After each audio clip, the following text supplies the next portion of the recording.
भोलि शेरबहादुर देउवाले भनेको जस्तो तपाईँ नागरिकता दिनुहोस् अनि बेलायत युरोपबाट आएको मान्छे पार्लियामेन्टमा चुनाव लडेर पुग्छ र उसले भन्छ म नेपाली हिन्दी जान्दिनँ, म अङ्ग्रेजीमा बाइबल पढेर शपथ ग्रहण गर्छु भन्छ भने अहिले नेपाली काङ्ग्रेसले यो भन्यो, रामचन्द्र पौडेलजीले त्यो भन्यो। कुन सिद्धान्त, कुन धरातलको पार्टी हो यो भने? प्रधानमन्त्री केपी शर्मा ओलीजीले प्रतिनिधि सभा विघटन गर्नुभएको कुरा ठिक छ, यो संवैधानिक, राजनीतिक, संसदीय मूल्य, मान्यता, सिद्धान्त, आदर्श, दर्शन माफिक छ भन्ने मान्छे हुँ म। तर यदि सर्वोच्च अदालतबाट प्रतिनिधि सभा पुनर्स्थापनाको काम कारबाही भएछ भने फेरि देशमा हर्स ट्रेडिङ, पार्टीहरू फुटेर टुक्रा टुक्रा हुने, संसदीय दल हुने, अनि उसलाई सरकारमा ल्याउने त्यो खाने, त्यसलाई सरकारमा ल्याउने त्यो खाने, अनि उसलाई त्यो दिने, यसलाई यो दिने, फेरि तपाईँले अर्को गम्भीर राजनीतिक अस्थिरता निम्तो गर्नुहुनेछ।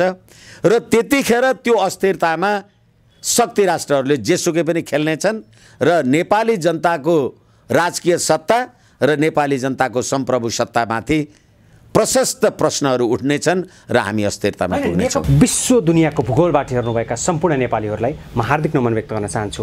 आदरणीय दर्शकबहिन, देशमा सङ्कट गहिरिँदै जाँदा राजनीतिले कुन कोर्स लिने हो त? संसद पुनर्स्थापना भएको खण्डमा के, संसद विघटन भएको खण्डमा के, यावत विषयमा केन्द्रित भएर मुलुकमा उत्पन्न भइरहेको सङ्कट र त्यसबाट निस्किने समाधान के हुन सक्छ, यसै विषयमा केन्द्रित भएर आज हामी अत्यन्त गहन रूपमा अध्ययन गर्नेछौँ। हाम्रो बिचमा वरिष्ठ अधिवक्ता विष्णु भट्टराई हुनुहुन्छ। वरिष्ठ अधिवक्ता विष्णु भट्टराईलाई कार्यक्रममा हार्दिक स्वागत गर्न चाहन्छु।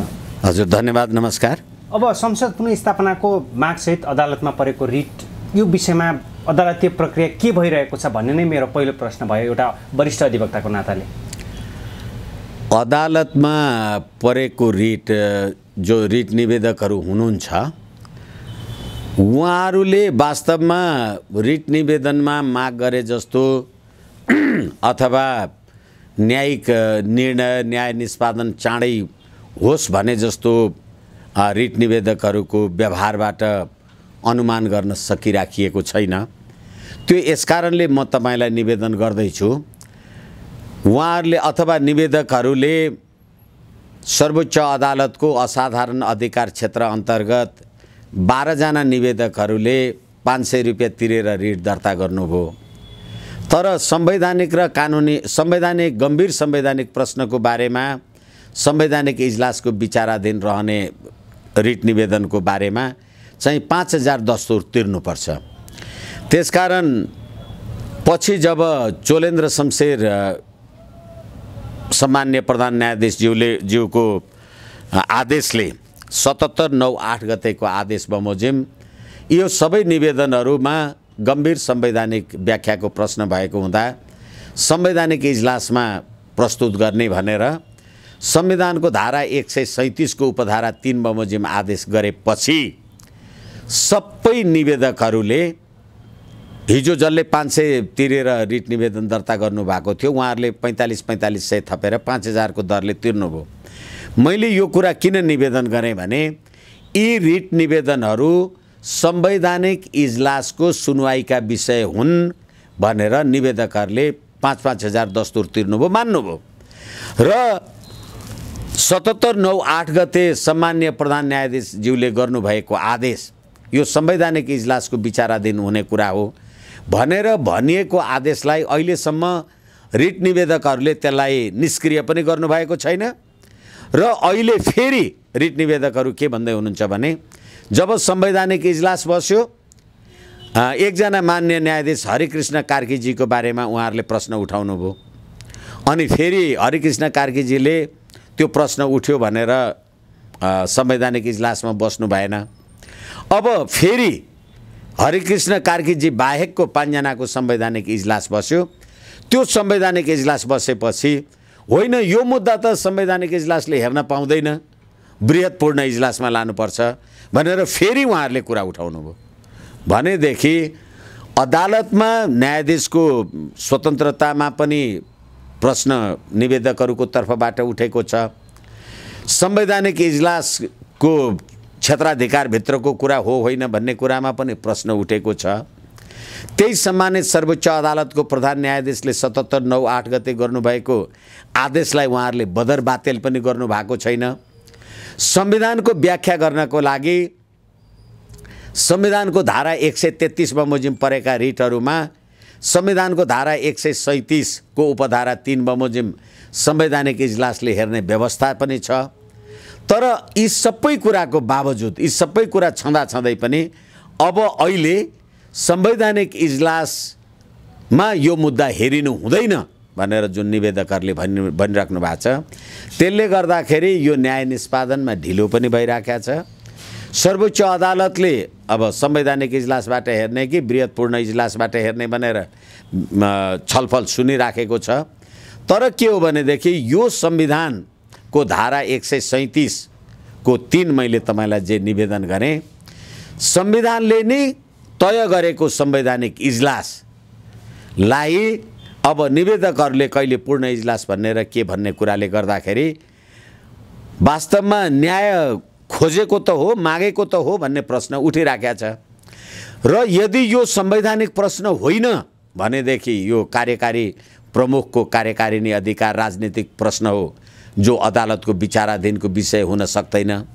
होइन, यो संवैधानिक प्रश्न हो भने संवैधानिक प्रश्न संवैधानिक इजलासले नगरेर अर्को पूर्ण इजलासले गर्छ भन्ने कुरा आफैमा उदेक लाग्दो प्रसङ्ग चाहिँ अहिले चलिरहेछ। बृहत्पूर्ण इजलास अब ठ्याक्कै अहिलेको परिवेशमा राजावादी अधिवक्ताहरू जम्मै सरकारको बचाउ गर्न लागे संसद पुनर्स्थापनाको पक्षमा देखिए, यसलाई कसरी हेर्ने नि? संसद पुनर्स्थापनाको पक्षमा होइन, विपक्षमा संसद पुनर्स्थापनाको विपक्षमा देखिए। अब अहिले राजनीति सम्मानित सर्वोच्च अदालतमा परेको मुद्दामा कानुन व्यवसायी भएका मानिसहरूको राजनीतिक निष्ठालाई लिएर आम सञ्चारबाट धेरै प्रश्न त उठेका छन्। तर यो राजनीतिक निष्ठासँग सम्बन्धित कुरा होइन। एउटा कानुन व्यवसायी भएको कारणले गर्दा प्रधानमन्त्रीजीको तर्फबाट व्यावसायिक हिसाबले मुद्दामा प्रतिरक्षा गर्नको लागि आग्रह गरिएको हुँदाखेरि त्यसो त म यो संविधान हैन, राज संस्थाको पक्षमा तपाईहरु वकालत गर्दै आउनु भएको छ, तर अहिलेको परिवेशमा त सरकार बचाउ गर्नु भनेको त यो व्यवस्थाले स्वीकार्नु हो नि त। हो, त्यसै कारणले गर्दाखेरि म तपाईलाई निवेदन गर्दैछु, यो संविधान, यो संवैधानिक व्यवस्थाको म कहिल्यै पनि पक्षधर मानिस होइन।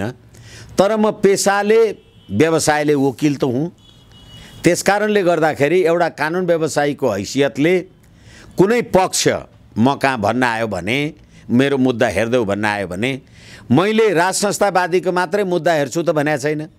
भोलि गणतन्त्रवादी आउला, एकछिनलाई मान्नुहोस् न, कर्तव्य ज्ञान मुद्दाको मान्छेहरू आउला, अथवा महिला हिंसा हत्या अथवा जबरजस्ती कर्नेको मुद्दाको मान्छेहरू आउला भने त्यो मुद्दाको बहस गर्यो भने यो वकिल पनि त्यसैमा संलग्न छ कि भन्ने जस्तो जे कुरा भइराखेको छ त्यो कुरा होइन। तर पनि यो व्यवस्थाको पक्षमा हुनुहुन्छ तपाईँ अहिलेको परिवेशलाई हेर्दाखेरि? होइन, म अदालतमा रहेको मुद्दामा उहाँहरूले बनाउनु भएको संविधानले के भन्छ भन्ने कुराको बारेमा कानुन व्यवसायीको हैसियतले त्यो संविधानको परिधि अथवा संविधान अथवा सिद्धान्तको बारेमा कुरा गर्ने हो। तर त्यसो गर्नाले मेरो राजनीतिक निष्ठामा, त्यसो त भन्नुहोस् न, हिजो पञ्चायतको टाइममा पनि त 30 वर्ष पञ्चायती संविधान मानेर हजारौं वकिलहरूले बहस गर्नुभयो होला नि। उहाँहरू त कोही निर्दलीय व्यवस्थाको बारेमा त हुनु भएन। हिजो 47 को संविधान अन्तर्गत राजासँग शपथ ग्रहण गरेर कम्युनिस्टहरू मनमोहन अधिकारीको सरकार चल्यो होला, त्यतिखेर पनि साम्यवादी वकिलहरू हुनुहुन्थ्यो। त्यो संविधान अन्तर्गत बहस गर्दाखेरि उहाँहरूको पनि राजनीतिक निष्ठामा त प्रश्न उठेन। यसै कारणले गर्दा तर एउटा कुरा अहिलेको परिवेशमा चाहिँ तपाईले भनेको कुरा अलिकति चाहिँ के हो भने संघीयता, गणतन्त्र र धर्मनिरपेक्ष यो मुलुकले नथामेको हो कि थाम्न चल्न नसकेको हो कि भन्ने कुराको सन्देश चाहिँ त्यो नेपाल कम्युनिस्ट पार्टीको उनीहरूको आफ्नै द्वन्द्वको कारणले देखिएको चाहिँ हो। तर अहिले मेरो कुरा जहाँसम्म सोध्नुहुन्छ भने मैले एउटा विशुद्ध कानुन व्यवसायीको हिसाबले, वरिष्ठ अधिवक्ताको हिसाबले, सम्माननीय प्रधानमन्त्रीजीले रिक्वेस्ट गर्नुभएको हिसाबले मुद्दामा प्रतिरक्षा गरेको हो। र म कानुन व्यवसायी भएर मैले कसैको मुद्दामा प्रतिरक्षा गर्छु भन्न आउने मान्छे भन्नु मेरो व्यावसायिक नैतिक धर्म हो। अब माघ 5 गते संसद विघटन भएको 1 महिना पुग्छ। यो परिवेशमा अझै पनि लथालिङ्ग छ, अदालतीय प्रक्रियाको टुङ्गो लागेको छैन। अब प्रचण्ड पक्षधरहरूले संसद पुनर्स्थापना भएरै छाड्छ, यदि भएन भने आधी बेरी तुफान ल्याउँछौ, साँच्चीकै हिंसातर्फ जाने त होइन भन्ने खतरा पनि देखिएको छ। संसद पुनर्स्थापना भएन भने पनि त्यस्तो आकलन गर्न सकिन्छ भनेपछि संसद विघटनको यो स्वरूपलाई अहिले नै प्रिडिक्ट गर्न मिल्छ, संसद विघटनै भयो अथवा संसद पुनर्स्थापना हुँदैन भनेर? फेरि पनि म तपाईँलाई निवेदन गरौँ, हिजो यिनै प्रचण्ड, बाबुराम भट्टराई लगायतका मान्छेहरू 47 सालको संविधान बमोजिम उहाँहरू 12 वर्ष जनयुद्ध गर्नको लागि जङ्गल पस्दा हामी संसदीय व्यवस्थाको विरुद्धमा छौँ। संसद भनेको खसीको टाउको देखाएर कुकुरको मासु बेच्ने थलो हो। भारतसँग सन् 1950 को सन्धि नेपालको हित विरुद्धमा छ भनेर ज्ञापन पत्र दिएर उहाँहरू जङ्गल पस्नु भएको। उहाँहरू जङ्गल पसेर जनयुद्ध भन्नुहोस् अथवा जे भन्नुहोस्, त्यसको नाउँबाट 17,000 नेपाली जनता मार्नुभयो र उहाँहरू फर्केर आएको 14 वर्ष भयो, 15 वर्ष, 14 पुगेर 15 वर्ष लाग्यो भनेपछि त्यो उहाँहरूले संसदीय व्यवस्थाको विरुद्धमा अहिले केही काम कारबाही गर्नु भएन।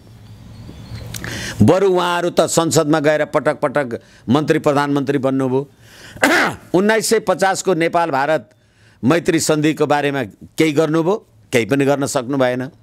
अनि अहिले हामीले भनेको कुरा भएन भने हामी सडकबाट जनआन्दोलनबाट संसद पुनर्स्थापित गर्छु भन्नुभयो भने उहाँहरूलाई विधिको शासन, लोकतन्त्र, नेपाली जनताको राजकीय सत्ता र सम्प्रभु सत्ता, नेपाली जनताको मतदानद्वारा राज्य सञ्चालनको मान्यताको प्रजातन्त्रमा विश्वास रहेनरहेछ भन्ने कुरा प्रमाणित भयो, फेरि एकचोटि प्रमाणित भयो। र सडकबाट तपाईँको प्रतिनिधि सभा पुनर्स्थापित हुन्छ भने संविधानको कुन धारा, कुन कानुन, कुन प्रयोगले तपाईँ यो संविधान बनाए भनेर घमण्ड त गर्नुहुन्छ नि, 17,000 मान्छे मारेर आए भने तपाईँले बनाएको संविधानमा सडकबाट प्रतिनिधि सभा पुनर्स्थापित गर्ने कानुन कहाँ छैन। र तपाईँ सडकबाट पुनर्स्थापना गर्नुहुन्छ भने त्यो अराजकताको स्थिति हो। त्यतिखेर न यो संविधानको काम लाग्छ न यो संसदको काम लाग्छ। तर अप्रत्यक्ष रूपमा अदालतलाई धम्की दिन खोज्नु भएको हो प्रचण्डले संसद पुनर्स्थापना। एकछिन आधी बेरी म तपाईहरूले भने जस्तो कुरासँग विनम्रताका साथ असहमत छु। मैले अहिले जुन पृष्ठभूमि अथवा जे विगतमा भएको कुरा तपाईहरुलाई निवेदन गरेँ, तपाईले 17,000 मान्छे संसदीय व्यवस्थाको विरुद्ध सर्वहाराको अधिनायकवाद स्थापना गर्नका लागि मार्नुभयो। फर्केर आएर 14 वर्षसम्म पटक पटक संसदीय व्यवस्थामा मन्त्री र प्रधानमन्त्री हुनुभयो। अर्बौंको लुट र भ्रष्टाचार पनि गर्नुभयो जे आम सञ्चारमा बाहिर आइराखेको छ। अनि तपाईलाई अहिले संसदीय व्यवस्थाको संविधान लिएर आए भन्नुहुन्छ। सी जिनपिङ विचारधारा सर्वहाराको अधिनायकवादको पृष्ठपोषक हुँ भनेर भनिराख्नु भएको छ। अनि अदालतमा परेको मुद्दा अदालतले मैले भने जस्तो गरेन भने म चाहिँ सडकबाट जुनसुकै प्रकारको आँधीबेहरी ल्याउँछु भन्नुभयो भने तपाईलाई यो संविधान, यो प्रजातन्त्र, जनताको राजकीय सत्ता र सम्प्रभु सत्तासँग विश्वास रहेछ कि तपाईँ चाहिँ सर्वसत्तावाद निरङ्कुश हुनुहुँदो रहेछ? प्रचण्ड दुई धारमा हिँडेको जस्तो देखिन र संसद पुनर्स्थापना भएरै छाड्छ पनि भन्नुहुन्छ। संसद पुनर्स्थापना भएन भने आँधीबेहरी तुफान आउँछ हो। यसै कारणले गर्दाखेरि तपाईलाई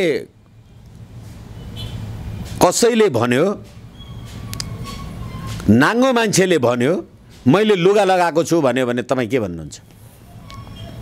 निर्वस्त्र मान्छेले मैले लुगा लगाएको छु भन्यो भनेदेखि अहिले प्रचण्डजी लगायतका मानिसहरूको गतिविधि मैले लोकतान्त्रिक संविधान पनि बनाएँ भन्ने, अनि त्यो संविधान अन्तर्गतको अदालतले मैले भनेको जस्तो गरेन भने म त्यसैलाई चाहिँ डढाइदिन्छु, फाल्दिन्छु, सडकबाट त्यो कुरा लिएर आउँछु भन्ने हो भने यो संविधान किन चाहियो? होइन भनेदेखि तपाईँ विधिको शासनमा विश्वास गर्नुहुन्छ भने, तपाईँले बनाएको संविधानकै तपाईँ साँचो पक्षधर हो भने अदालतमा विचाराधीन रहेको मुद्दामा बाहिर छलफल गर्न पाइँदैन तपाईँले बनाउनु भएको संविधान बमोजिम। होइन भनेदेखि तपाईँलाई जसले सक्छ त्यसले गरी खाने भन्ने कुरा गर्ने हो भने संविधान भन्ने कुरा चाहिएन। संविधानको खिलाफमा उत्रिएको जस्तै देखिन्छ। जस्तो होइन, संविधानको धारा 105 ले सर्वोच्च अदालतको विचाराधीन रहेको कुरा संसदमा छलफल गर्न पाइँदैन। अस्ति भर्खरै तपाईँले राष्ट्रिय सभाको बैठक बोलाउनु भयो अनि राष्ट्रिय सभाको बैठकमा त प्रतिनिधि सभा विघटन गरेको बारेमा त तपाईँहरू बेपत्ता गराउनु भयो नि, तपाईँका मान्छेहरू बोल्नुभयो नि। अनि यसै कारणले गर्दाखेरि तपाईहरूलाई यो संविधान, यो संवैधानिक व्यवस्थासँग विश्वास छ, तपाईहरूले प्रजातान्त्रिक प्रणालीमा भरोसा गर्नुभयो, पत्यार गर्नुभयो भनेर कसरी मान्ने? रेणु दाहाललाई भोट हाल्ने नेपाली काङ्ग्रेसहरू अब अहिले सत्ताको बार्गेनिङ गर्नका लागि शक्ति र सङ्घर्ष र सत्ताका लागि सहकार्य गरौँ भनेर फेरि बजारमा नौटङ्की त छताछुल्ल भएको छ भने यो संविधानले सङ्घीयता, लोकतन्त्र, गणतन्त्रले मुलुकको राज्य व्यवस्थालाई संस्थागत रूपले हिँडाउन नसकेको भन्ने प्रमाण पनि हो। यो मुद्दाको प्रयोजनको लागि म सम्माननीय प्रधानमन्त्रीज्यूको कानुन व्यवसायी मेरो ठाउँमा हुँला, तर सङ्घीय लोकतान्त्रिक गणतन्त्रका हस्ती हुँ भन्ने मान्छेहरूको चरित्र हेर्नुहोस् त। अदालतमा मुद्दा हाल्नुहुन्छ, अदालतले मैले भनेको मानेन भने सडकबाटै पल्टाइदिन्छु भन्नुहुन्छ। अदालतमा मुद्दा हाल्नुहुन्छ प्रतिनिधि सभा विघटन भयो भनेर, होइन म त संसदीय दलको नेता हुँ, म संसद सदस्य छु भनेर ट्याक्लो पनि भेरेर हिँड्नुहुन्छ। के हो तपाईँहरूको? यस कारणले गर्दाखेरि यो राज्य प्रणाली नै असफलता उन्मुख भएको कुरा आफ्नो ठाउँमा छ र त्यसैलाई वास्तवमा सम्मानित सर्वोच्च अदालतले, मैले आज बेन्चमा इजलासमा बहस गर्दा भनेको छु, संविधानको धारा 284 ले संवैधानिक परिषदको व्यवस्था गरेको छ। संवैधानिक परिषदको अध्यक्ष प्रधानमन्त्री अथवा प्रमुख प्रतिपक्षी दलको नेता, सभामुख आदि इत्यादि हुनुहुन्छ भने अहिले प्रधानमन्त्रीले सम्माननीय प्रधान न्यायाधीशको पदमा सिफारिस गरेको व्यक्ति सम्मानित सर्वोच्च अदालतको सम्माननीय प्रधान न्यायाधीश हुनुहुन्छ। अनि हिजो आफूलाई प्रधान न्यायाधीशको पदमा सिफारिस गरेको सिफारिस गरेको प्रधानमन्त्री, उहाँको विरुद्धमा मुद्दा आयो। अब प्रधान न्यायाधीशले हेर्ने कि नहेर्ने?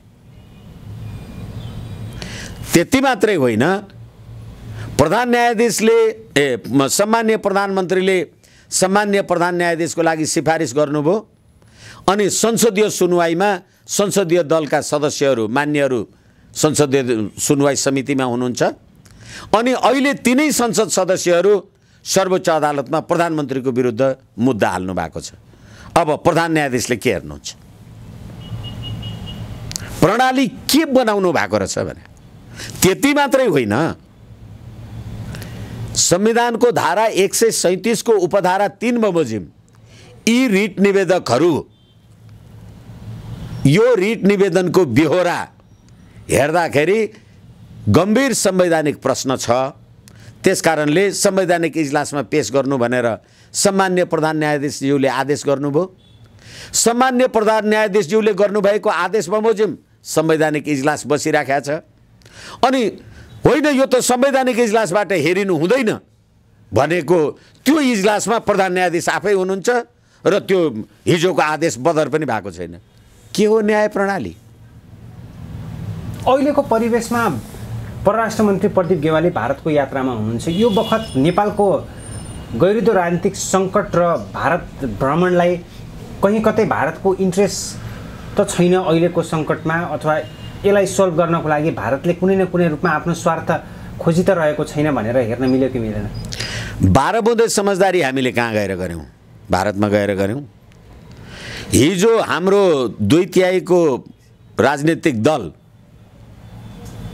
को बीचमा विवाद हुँदाखेरि चिनिया कम्युनिस्ट पार्टीका अन्तर्राष्ट्रिय विभागका उपप्रमुख केयू नेपालमा आएर के भनेर जानुभयो? अनि उहाँले अरू कुराका अतिरिक्त त्यो टोलीले नेपालको सत्ताधारी दललाई पनि र प्रमुख प्रतिपक्षी दललाई पनि नेपालमा भएको राजनीतिक अस्थिरताले चीनको सुरक्षा व्यवस्थामा आँच नआओस् भनेर उहाँहरूले निवेदन गर्नुभयो। उहाँहरूले के भन्नुभयो भने पनि भाषा जेसुकै प्रयोग गरे पनि उहाँहरूले चुनौती दिनुभयो।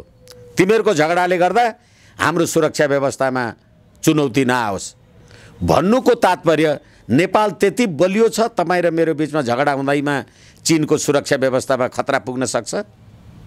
असम्भव। तर किन भन्नुभयो? किन भन्नुभयो भने अहिले हामी चिनियाहरूले जुन कुरा म्यानेज गर्न खोजेका थियौँ तिमीहरूले मानेनौ भने अब यो म्यानेजमेन्ट त दक्षिण र पश्चिमले गर्छ। दक्षिण र पश्चिमले यो म्यानेजमेन्ट गर्यो भने त उनीहरूले त चीनको सुरक्षामा आँच पुर्याउन सक्छन् नि, सुरक्षा व्यवस्थामा आँच पुर्याउन सक्छन् नि भनेर थ्रेट गरेर गयो भन्ने कुरा बुझ्नुपर्छ। अब अहिले भारत जानुभएको छ नेपालका परराष्ट्र मन्त्री। त्योभन्दा 2 दिन अगाडि जी न्युज जीटिभीलाई नेपालको सर्वोच्च शिखरबारे अनि प्रधानमन्त्रीजीले आफ्नो अभिव्यक्ति दिनुभएको छ र त्यो चाहिँ राष्ट्रियता सम्प्रभुताको पक्षमा, राष्ट्रिय स्वाधीनताको पक्षमा, सम्प्रभुको समानताको सिद्धान्तको आधारमा राम्रो छ भनेको छ। सगरमाथाको बारेमा जे प्रश्न उठेको हो उनीहरूले त्यसको भोलिपल्टै तलमाथि जे करेक्सन गर्नुपर्ने त्यो कुरा करेक्सन गरिसकेका छन् र रूपमा माफी मागे हैन। त्यसैले गर्दा सगरमाथा नेपालको हो र त्यसमा हामीले कुनै पनि प्रकारको तलमाथि भन्ने कुराको केही अर्थ छैन भन्ने कुरा 50 चोटि भनिसकेका छन्। भनेपछि अब यो अवस्थामा तपाईले चीनले गर्न खोज्नु भएको व्यवस्थापनमा होला तपाईको आफ्नो कुनै कारणले त्यो व्यवस्थापन हुन सकेन भने दुई भिन्न राजनीतिक विचारधारा राख्ने दुई भिन्न संसारका प्रमुख सामरिक शक्तिको क्रीडास्थल यो राज्य प्रणालीले नेपाललाई बनायो।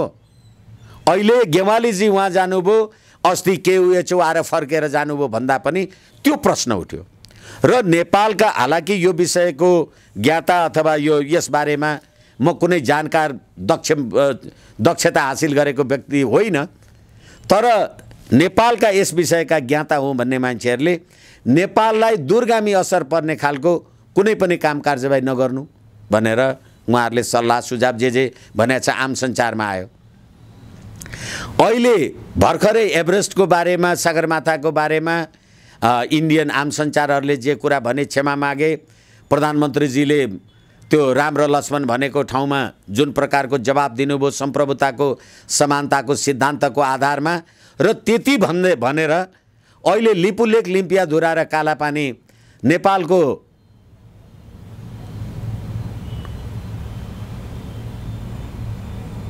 नेपालको 1816 को सुगौली सन्धि अनुसार छ भनेर भन्यो भनेदेखि त्यो दूरगामी महत्त्वको विषय भयो कि भएन? त्यो गर्ने कि नगर्ने? र फेरि तपाईले अहिले यो सरकार केयरटेकर सरकार हो भन्नुहुन्छ। यो सरकार अहिले प्रधान संविधान बमोजिम र राजनीतिक संसदीय राजनीतिक सिद्धान्त बमोजिम अहिलेको प्रधानमन्त्री तत्कालीन संसदको प्रतिनिधि सभाको लगभग 2/3 नेतृत्व गर्ने संसदीय दलको नेता हो। उहाँ विरुद्ध अविश्वासको प्रस्ताव पनि आएको छैन, उहाँहरूले राजीनामा पनि गर्नु भएको छैन, उहाँको दल औपचारिक रूपले विभाजित भएर 2टा दल पनि भएको छैन। अनि त्यो सरकार काम चलाउ हो, यसले चाहिँ खबरदार यो गर्ने त्यो गर्ने।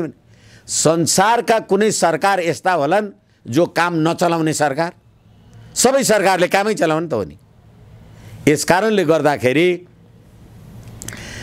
नेपालको अहिलेको यो जुन अस्थिरता छ, अहिले नभनौँ यो संविधान आउनुभन्दा अगाडि अथवा 62-63 को आन्दोलनदेखि निरन्तर अस्थिरता ल्याउने र गर्दा गर्दै पृथ्वीनारायण शाहको शालिगमा पुस 27 गते माल्यार्पण गर्न जाने मान्छेलाई लाठी लगाएर यो देशको सरकारले खेद्यो भने यो राज्य व्यवस्था नेपाली जनताको व्यवस्था हो। अनि त्यसैले गर्दा भारतमा जाँदा यस्तो भयो, प्रधानमन्त्रीले के भन्यो, रामनारायणले के भन्यो भनेर अमेरिकामा जर्ज वाशिङटनको शालिगमा माला लगाउन जाँदा हेरौँ त कसले लाठी हान्दो रहेछ। भारतमा महात्मा गान्धीको शालिगमा जाँदा हेरौँ त कसले लाठी हान्दो रहेछ। भने यो राज्य व्यवस्था नै नेपाल र नेपाली जनताको हितमा छैन भन्ने कुराको यो अब सर्वोच्च अदालतको न्यायिक परीक्षणको विषयमा पुगेको छ। तर के हो भनेदेखि तपाईले पद्धति जे बनाउनु भयो, तपाईले धतुरो खानुभएको छ भनेदेखि अब सुन्तला खाएको भ्रम पालेर भएन। तपाईले लोकतान्त्रिक संविधान ल्याए भन्नुभयो, सर्वोच्च अदालतमा एउटा मुद्दा पर्ने बित्तिकै खबरदार हामी यहाँ छौँ, केही गरिस् भने सडकबाट चाहिँ हामी प्रतिनिधि सभा पुनर्स्थापित गर्छौँ भनेपछि कस्तो संविधान ल्याउनु भएको रहेछ। कस्ता मान्छेहरू रहेछन् यो संविधान निर्माण गरेका हौँ भन्नेहरू। अब अदालतको फैसला सँगसँगै मुलुकको राजनीति कुन कोर्सबाट अगाडि बढ्छ? अदालतको फैसला सँगसँगै हालाकि म अहिले दुई कितामा विभाजित भइरहँदा संसद पुनर्स्थापना भएन पनि भड्खलामा जाने खतरा देखियो, संसद विघटन भए पनि भड्खलामा जाने खतरा देखियो नि त। हो, एउटा पक्षले अर्को पक्षलाई सत्तो सराप हो। यसै कारण हामीले यो कसरी भड्खालोमा जाने देखियो भने हामीले प्रणाली के ल्याएछौँ। यो प्रणाली बमोजिम प्रतिनिधि सभा पुनर्स्थापित गर्नुहोस्, फेरि पनि हर्स ट्रेडिङ लगायतका अनेकौं गतिविधिहरू अहिले मैले निवेदन गरेँ।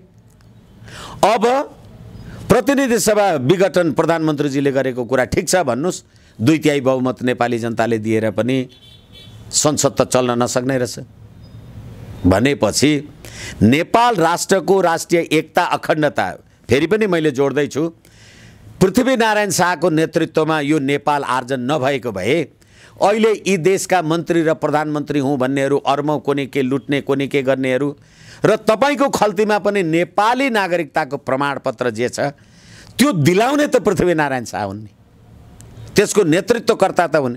भने जसले देशै बनायो त्यसको शालिगमा माला लगाउन जाँदाखेरि लाठी हान्ने, एकछिनलाई मान्नुहोस् म संवैधानिक राज संस्था मान्ने मान्छे बाटोमा हिँडिराखेको छु, एउटा गणतन्त्रवादी कुनै क्लाइन्ट मेरो रहेछ र नमस्कार वकिल साहब भन्यो भने अनि पुलिसले आएर ए राजावादीलाई त सलाम गर्ने गणतन्त्रवादी भनेर मलाई लाठी हान्यो भने के गर्नुहुन्छ? हेर्नुहोस् त देश कहाँ पुग्यो।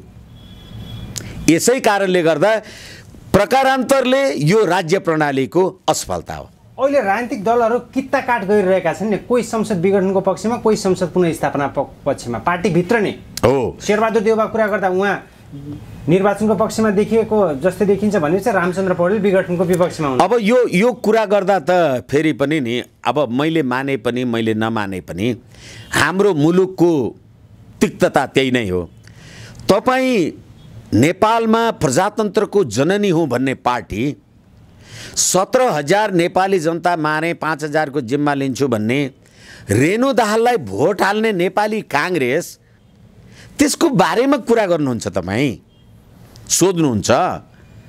र नागरिकताको बारेमा, नागरिकता राष्ट्रियता संरक्षण गर्ने अचूक अगाध अस्त्र हो, त्यसमा सरकार संवेदनशील हुनुपर्छ भन्ने सुप्रिम कोर्टको फैसला छ भने तपाईँ रोटी र बेटीको नाउँमा निरन्तर नागरिकता बाँड्ने विधेयक ल्याउनुहुन्छ, पास गर्न सक्नु भएन, तपाईको पार्लियामेन्ट काम लागेन।